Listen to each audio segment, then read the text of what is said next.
Often the experience of a personal crisis or a failure will constitute a basis for the creation of a personal vision, which in turn becomes a framework for a life of possibility. I'm going to tell you more about that story at the end of this session.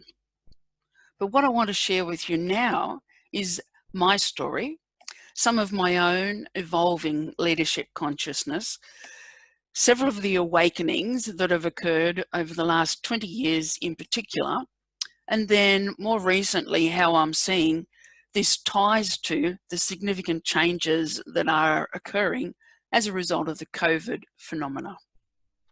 My name is Pat Armitstead, and in 2001 I had the audacity to declare myself to be the world's first joyologist. I need you to know, though, I didn't learn about joy by studying joy. I learned about joy through my experience of shame, grief, and embarrassment. A series of losses at the turn of the century, and I plummeted into a depressed state. My GP at the time wanted to medicate me, and I said no. Help me deal with my grief. She wasn't the answer for my path forward. I found another GP, and then the period of time that followed had brought me through to founding Joyology. So why do I do what I do? Well, I think all my life it's been inherent in my early work as a registered nurse, even through my time having my own small ad agency, production studio. Within each of those roles, I was consistently championing the human spirit. And I learned over that time frame that these were some of the foundations that I thought were really important.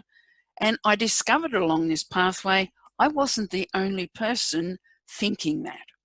I wasn't the only person talking about high trust environments before it became trendy. I wasn't the only person who was being my word or learning to. It's actually a big commitment to be your word beyond your default setting, and we've all got one.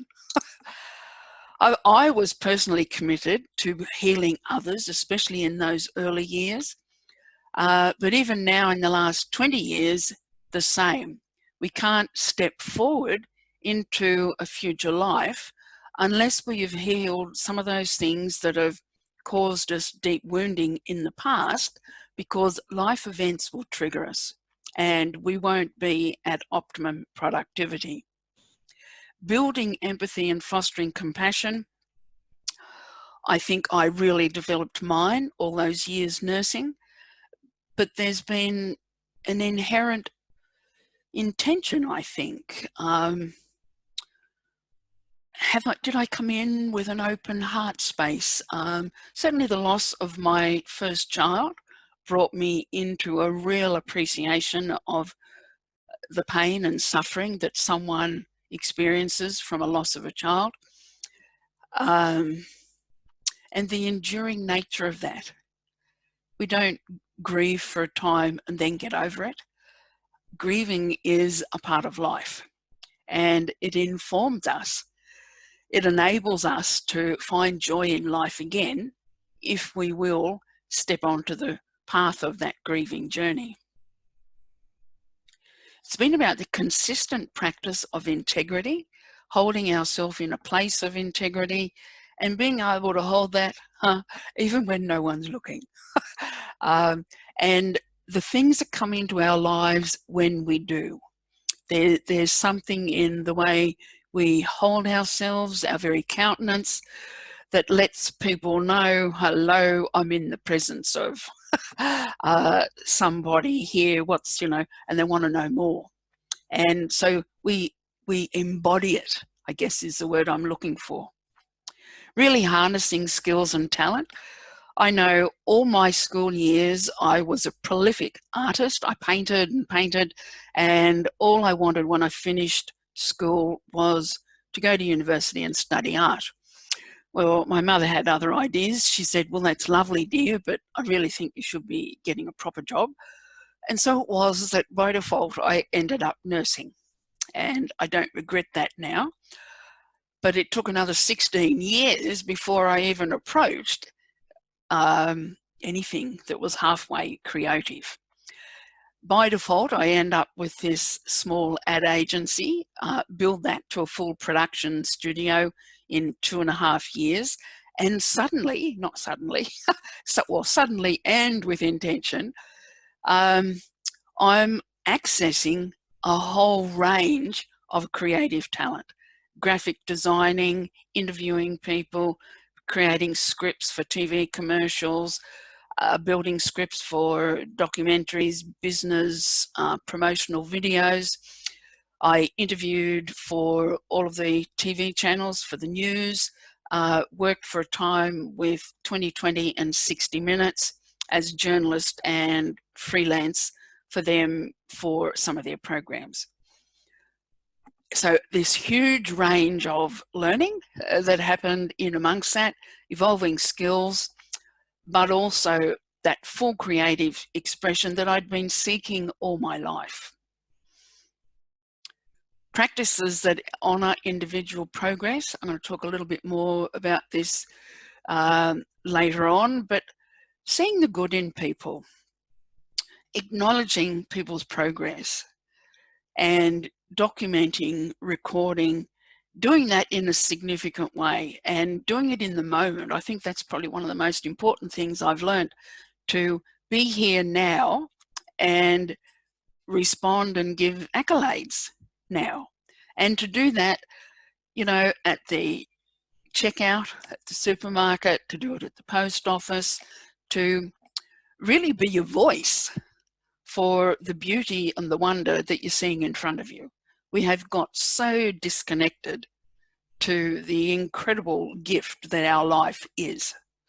And now that so many of us are looking out a little fearful at what's occurring and will it happen to me, then it suddenly shifts our perceptions. And we're woken up yet again to another level of being present, being here now, and owning our presence. More on that later. Then also along this pathway, developing conversational and emotional intelligence, and I didn't put it on the list there, but social intelligence as well. And this last 4 or 5 years, I've really been looking at how do those three meet? What are the intersections that we find conversational, emotional, and social intelligence? What are their intersections, and how does that influence who we be this lifetime? For myself, a long list of things there. So, you know, I began as a nurse, registered nurse, ended up being a matron of a hospital, moved from there into my own ad agency. Yes, nurses do funny things when they leave nursing. Won many awards there and just found the most incredible fulfillment. It's probably one of my most satisfying roles ever, to just be fully in the moment of the great range and variety of creative things that came through the door and learning to be responsive to that. Alongside that, I served the community in a number of ways. I was on a hospital board and served on a number of charitable boards. We did a lot of work with the forensic arm of New South Wales Police. Our photographic equipment was very good back then, and it enabled them to bring to us, because we had this high trust environment, garments, other items where they needed really close capture of items for forensic purposes. I worked as a freelance journalist for all the news networks, plus 2020 and 60 Minutes. Incredible range of diversity. One day I could be interviewing a local politician, another day covering a bank store robbery, and car accidents. This incredible range of things, and what I learned through that time was, interestingly, the bigger the drama, then the more I got paid for the service. and it was the very last news story that I covered. I made $17,000 on that news story, and it was the biggest news story that I'd ever been paid that much for. But I didn't like what I was getting paid for. It was a coverage of they had recovered the body of a 16-year-old girl who had been missing for a year, and we were the only news crew allowed into the site. News agencies for the next 24 hours just wanted copy. And so I made that large sum, but when it was over, I didn't like how I made it. Relocated to New Zealand, range of events happened, life in turmoil. Along that pathway, nevertheless, I joined National Speakers Association, ultimately became president, achieved the most awarded speaker, which is the biggest accolade that any of the speaker associations can bestow on a member. Was 2002 New Zealand Speaker of the Year, convened a couple of conventions.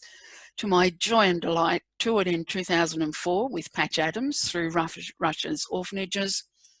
Anchored my own radio program for 5 years, winning many radio awards and being acknowledged by the Auckland Mayor of the time for my radio's contribution to healing within New Zealand. I've been a professional speaker now for, just nearly going on 20 years, published many books. I've published 6, two of my own and 6 collaborative works. I've also been featured in a trilogy with Dr. Shelley Hispsky, and I'm currently writing Joyful Empowerment, a subtitle, The Only Way Out is Through. So what does the name Joyology mean? It's the science and study of the source and expression of joy. Any ology is the study of, and joyologist, someone who researches and teaches others how to find and express joy. I take great pride in proclaiming that I was the world's first. And, it's the passage through difficulty that's the thing that I really want people to be getting now, that this pathway, sometimes we can look ahead and think, I don't want to go there. You can be fearful. We're afraid of the pain, of the challenge that it might present us. However, I've learnt when we go to it, it's not there. I alluded a little to some of the losses at the turn of the century. I'm no stranger to grief and loss. There's been a significant number of events in my life. At the turn of the century, I had lost my home and business twice in 4 years, relocated to New Zealand from Australia, owing $80,000, which I'm proud to say I repaid in 2 years. I think there's a book in that. What if we could save $40,000 a year? I would be doing well, all of us. My family hadn't spoken for a long time, since 1989. I had had cancer. I lost my first child, a daughter. And then when I moved to New Zealand, in that first 18 months, I had 10 car accidents, and none my fault, honest. 9 times someone collected me at a stop sign or ran up the back of me at a stop sign, and once I was collected in a roundabout. I think I was having a bit of crash karma then. And I need to insert here, I developed an incredible relationship with A1 Auto Wreckers. After about the 3rd accident, he would send his man with the truck for my car, and he personally would come and take me to where I needed to go. 2 things happened to create the shift for me. I made a choice about not being medicated. I ended up going to a grieving seminar, and on the same day I talked with a magician back over here in South Australia, and it was in that conversation with him that Joyology was born. he was inviting me to take laughter workshops to New Zealand, and I was laughing my head off actually because he was telling me about laughter yoga. And there was a little pause in the conversation. You know, that gentle pause, just it's not an awkward pause. And it was in that pause the thought came through.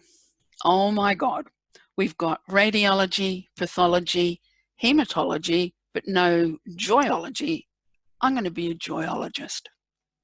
And so I left that conversation with him a bit like a dog with a bone for the next couple of weeks, not knowing what the intention was, how I might proceed. But I ended up doing a couple of pilot programs over a 15-month period, and they really gave me the insight into what's new here and what I can bring from my past learning and bring forth into a working model. And I think the biggest thing was I really got present to my life. And even though there was all of this adversity and some overcoming to be done, I decided or chose that I would become a voice for all that is joyful about humanity. I had no funds at the time, but I sought out Mike Hutchison, who was then MD of Saatchi & Saatchi Auckland, to be my mentor. And I committed, all right, Pat, you haven't got a lot of money at the moment. Let's get you published monthly. And so that has occurred. I've got nearly 20 years of, I still have that same mentor. And getting published in one way or another has been a constant over that time frame. I call myself a shameless self-promoter. While I was in New Zealand, I actually secured over $1 million worth of free advertising. A lot of that was centred around the New Zealand Humour in Business Awards, which I orchestrated, designed to wake New Zealanders up to the power of humour and the influence it can have in the workplace to create shifts and changes and to help build high trust environments. I started speaking at conferences, working up to about 50 or 60 conferences a year. And I was just amazed at the number of endorsements received and the evolving shift and change. Who knew? When I first would ring businesses, 2001, 2002, people would say, oh, well, look, we're sure you're a very nice lady, Pat, but we've actually got, you know, we have Fun Friday after work. But my, haven't things changed? Life has taken lots of twists and turns. So I believe you can't lift your bottom line if your people are down. And I also know hurt people hurt people. So to be using now this empathic ability, humour, creativity, business acumen. I've been in my own business, gosh, over 30 years. And to hold on to authentic expression of self with the view to help. The biggest difficulty I personally have had, and so many others have, is holding that level of consciousness and being self-regulating, because we all get triggered. So life events happen and we sail up and down, and sometimes we can plummet. So learning to ride that wave and flow with it rather than be had by it. And then really looking for where and who am I a match for? Who's ready to listen to a joyologist, for goodness sake? And I found an increasing range of conscious leaders who were interested in empathy. They didn't really know about joy in the workplace, but they were coming to. And building resilience has been huge all along this 20-year pathway. And again, building those high trust environments, because that's when people can thrive.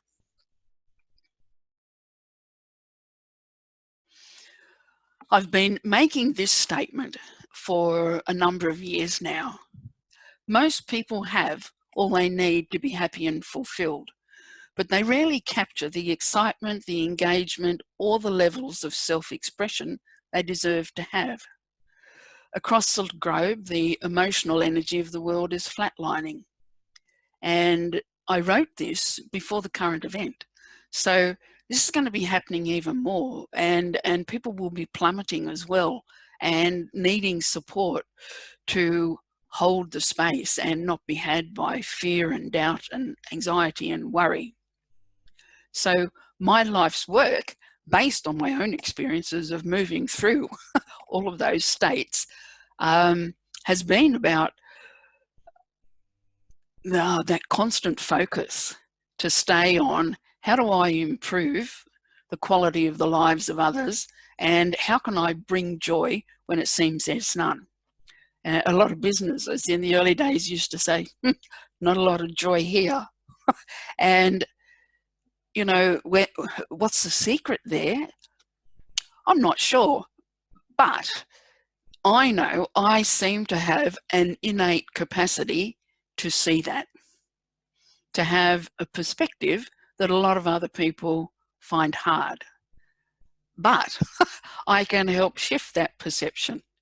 And, you know, a lot of my study has helped me, particularly with conversational intelligence, to enhance my listening so that I can really speak into that place.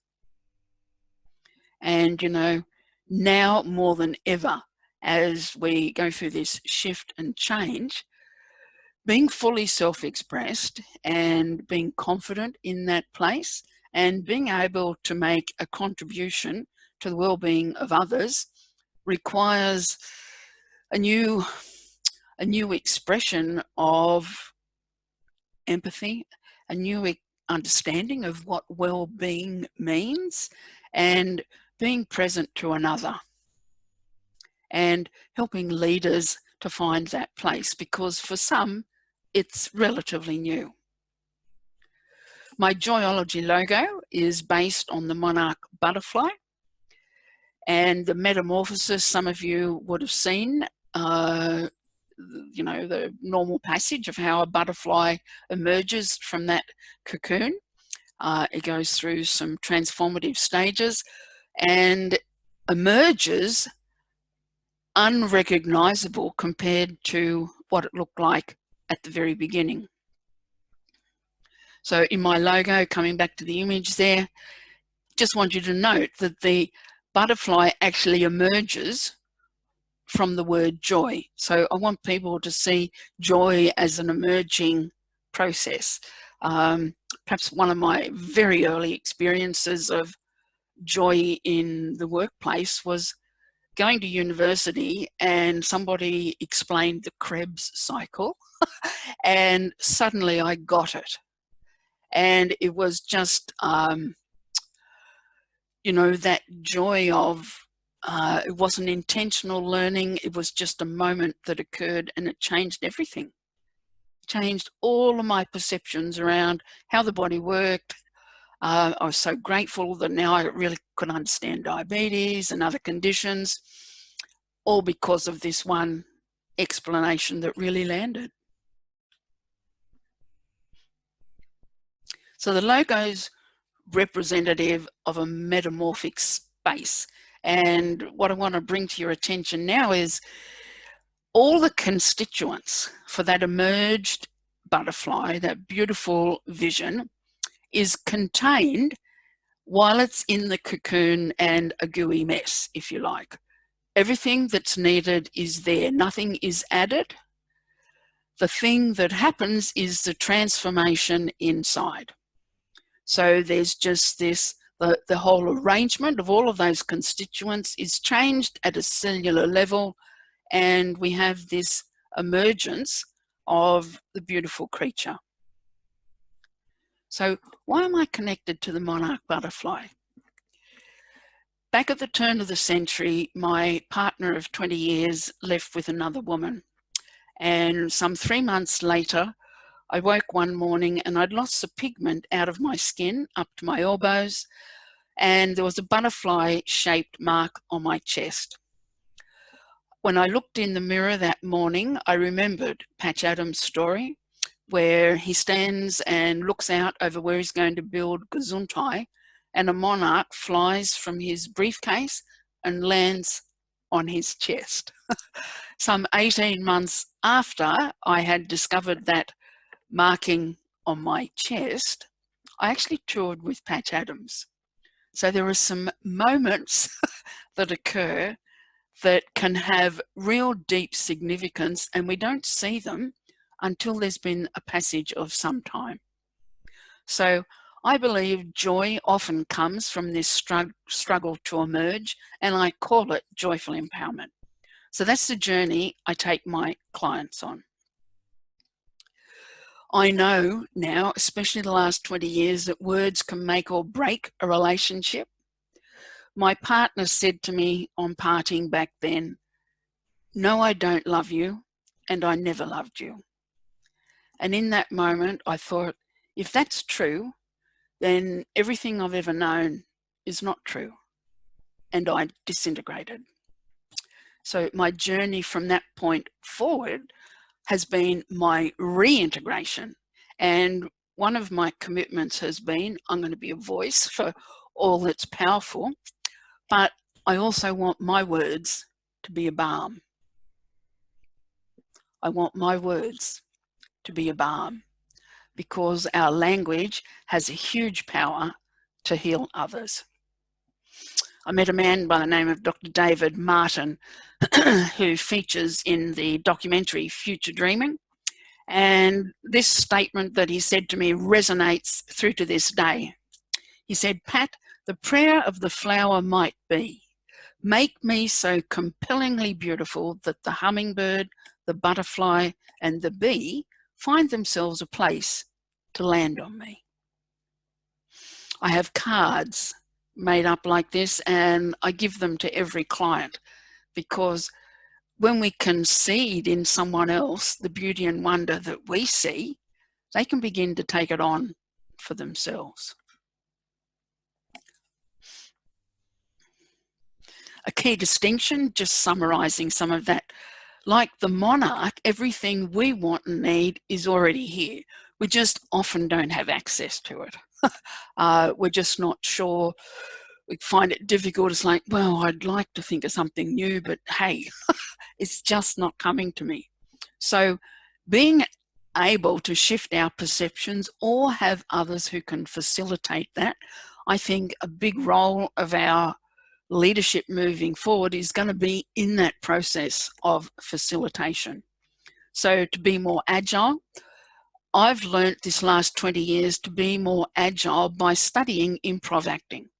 It's been a great informer into my life, and it's helped me remove the censor or the judgment around what I might or might not say, and allowed me to be much more present and conscious and allowing what really wants to come through and be said.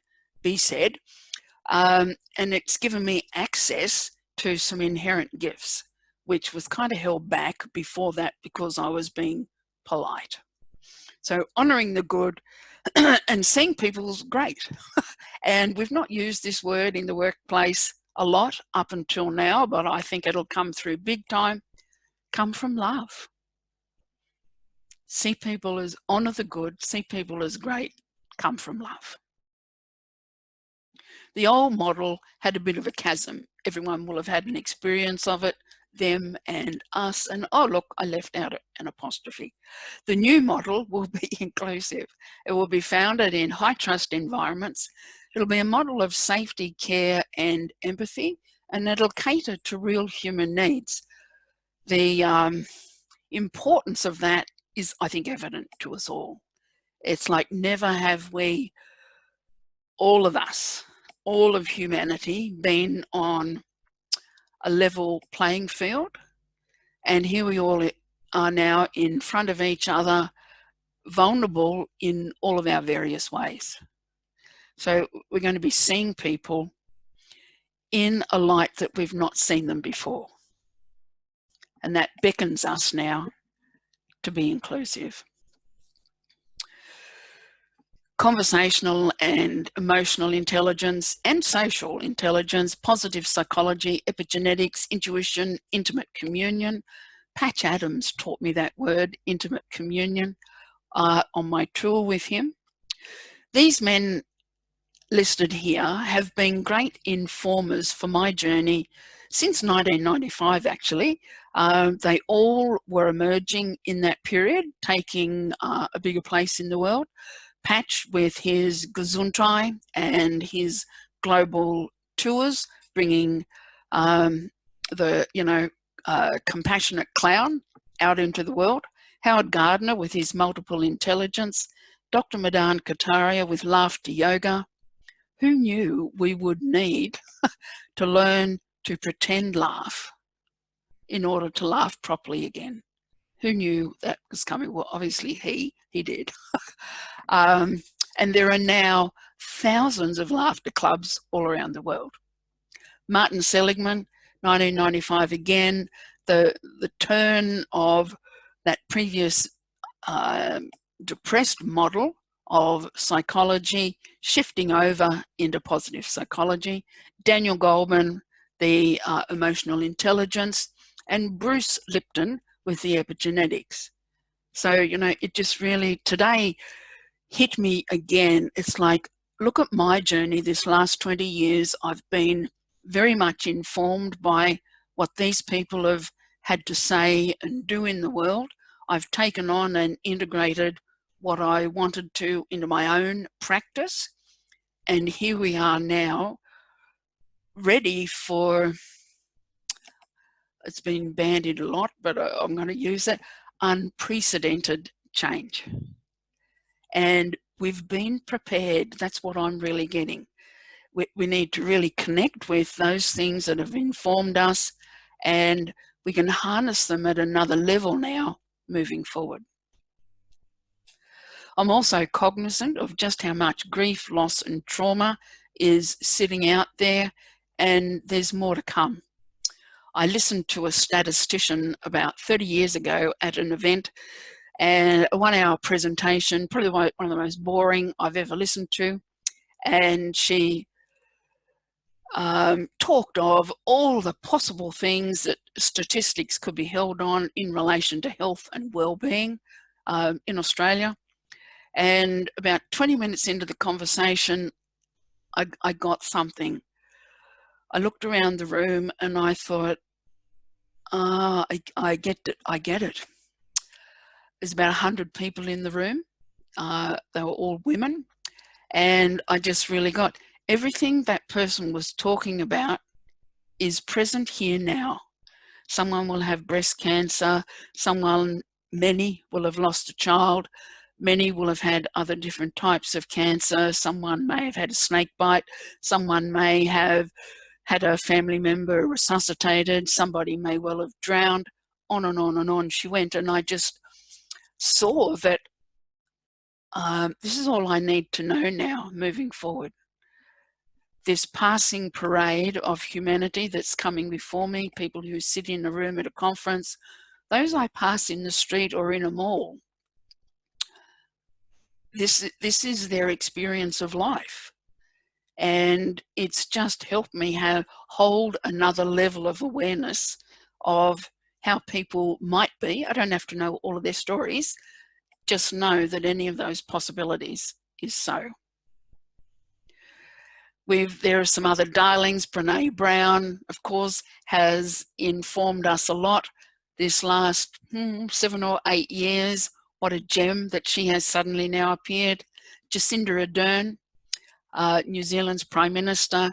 Look at the empathy, perspective and place of having no judgment that she has brought to New Zealand. They've had several really big crises. They had the big shootout, they had the White Island explosion and current circumstances, and she's not lost any of that.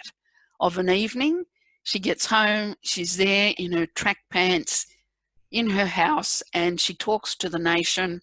Before Easter, she made a mention that, of course, the Easter Bunny is an essential service, so he'll be delivering as usual. She's found a way through the most difficult of times to maintain that human connection. We've got some great leaders in our presence who are giving us hints and tips. Then there's Gary V, and more recently, his Chief Heart Officer, Claudia Silva. Claudia was contracted, oh gosh, maybe 18 months, 2 years ago, and as a Chief Heart Officer. So her role is to build empathy with Gary's 800 odd employees. So they're IT and marketing folk. So to be managing them, if you like, delivering into that space and evolving that with them. And by his own confession, he said, I'm not really particularly, not that he doesn't have empathy, but I'm not particularly evolved to be doing that. So I make the suggestion to all leaders that I talk to now, maybe you will become the CEO, and the meaning of that will be Chief Empathy Officer. I'd like to make a quick dedication to Chris Helbon.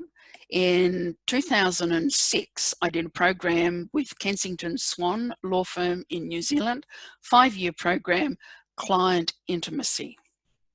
So they devoted themselves to providing ancillary staff and then lawyers with another level of ways of engaging. And it created such a shift that at the end of that 5 years, they were invited by Abu Dhabi to create a firm there. And the Abu Dhabians held that space with open arms to allow their passageway through. And Chris said to me, Chris is now passed, but he said to me, Pat, it was all about who we were being that things happened in such an extraordinary way. The last big project that I've had was working with a company with 26,000 staff programmed. They have outlets here and in New Zealand. And I worked with, over a 15-month period, 450 of their business leaders with roughly groups of 10 to 20 each time, delivering a mental health in the workplace program designed to open up vulnerability and the human condition and to build empathy, compassion and confidence. I delivered across a range of experiences, the like of which I've been talking about. And I was just, and still am, in awe of this company. They've been already on the page in terms of being up there and really up there with how they do life in their business. And it's extraordinary, I think, given how many people they're managing. 26,000. How on earth do you manage that number of people? And the biggest I guess experience for this whole day, was all 1-day program, was supporting them to be having brave conversations, to be having the conversations no one really wants to have, to going beyond being polite. We can all do that quite well. In fact, we're taught to be polite. And we're taught not to probe, don't interfere other people's business. Well, those days are gone. And even this image here, people, they were so ready. I was just so heartened. They were so ready. They were so open. And in a very short space of time, willingly shared every time. There are just so many stories of this sharing amongst the room and the surprise of everyone else who was in the room about what was revealed. So this new level of intimacy. So seeing into other people's lives in a new way, that which they hadn't seen. And they have a saying, if you see it, own it. And I hope that'll have some stickiness for you as well, because they say even if it's not in your business, if you see something that causes you concern, don't walk past, because if you've seen it, it's yours to intervene. It's yours to ask a question or, make a step, have a conversation, because to ignore is to perhaps feed on someone's fate, and it mightn't be good. So if you see it, own it. There were many outcomes from this, and I'm really happy to share with listeners the case study that I did. But perhaps the most significant was they've consistently been in the EAP upper quartile ever since. And a lot of the other businesses that I've worked with are consistently often in the lower quartile. Some of the feedback, I've got a few examples there. Perhaps the most significant is one man said, at the end of the day, he stood up and he said, "Pat, I didn't know until today, but my wife suffers with anxiety." And he almost had tears in his eyes. He said, "I'm going home today to be present to my wife." And everyone else in the room just so got what he was expressing, and they stood up, and he got a standing ovation that just seemed to go on and on. And I know, he went home, and his wife would be like, "Oh, right, what's happened to you? Because you're different." And I know the next day when he went to work, he wouldn't be the same either. So when we can open people's eyes in one area, we don't just inform that person, but all who are in their periphery, and it changes everything. So one thing changes and a number of things change. And for right through this program, everyone became present to who was really in the room. Over the last 20 years, one of my consistent practices has been to send glad mail. This is personalised cards that honour, celebrate, congratulate the good that I see. I give it out at conferences, I give it out in workshops, 3 a day. I give it out at the post office, I give it out at the checkout at Woolies, wherever I am, where I see an opportunity. And it's all about catching people doing something right and honouring that moment, in that moment. And all of the writings that I make are just from, I ask myself the question, what do these people need to hear from me today? And then I just sit down and that comes forward. Let me leave you with this. Remember that little quote I used at the beginning? Often the experience of a personal crisis or a failure will constitute a basis for the creation of a personal vision, which in turn becomes a framework for a life of possibility. Alice Kahana, an artist living in Houston, has a painful and vivid memory of her journey to Auschwitz as a 15-year-old girl. On the way, she became separated from her parents and found herself in charge of her little 8-year-old brother. When the boxcar arrived, she looked down and saw that the boy was missing a shoe. "Oh, why are you so stupid?" she shouted at him, the way older sisters are sometimes inclined to do. "Can't you keep track of things?" So this is nothing out of the ordinary, except that those were the last words that passed between them, for they were herded into different cars, and she never saw him again. Nearly half a century later, Alice Kahana is still living by a distinction that was conceived in that maelstrom. She vowed not to say anything that could not stand as the last thing she ever said. So my invitation to you today is to be feeding into that place of conversational intelligence. Thank you.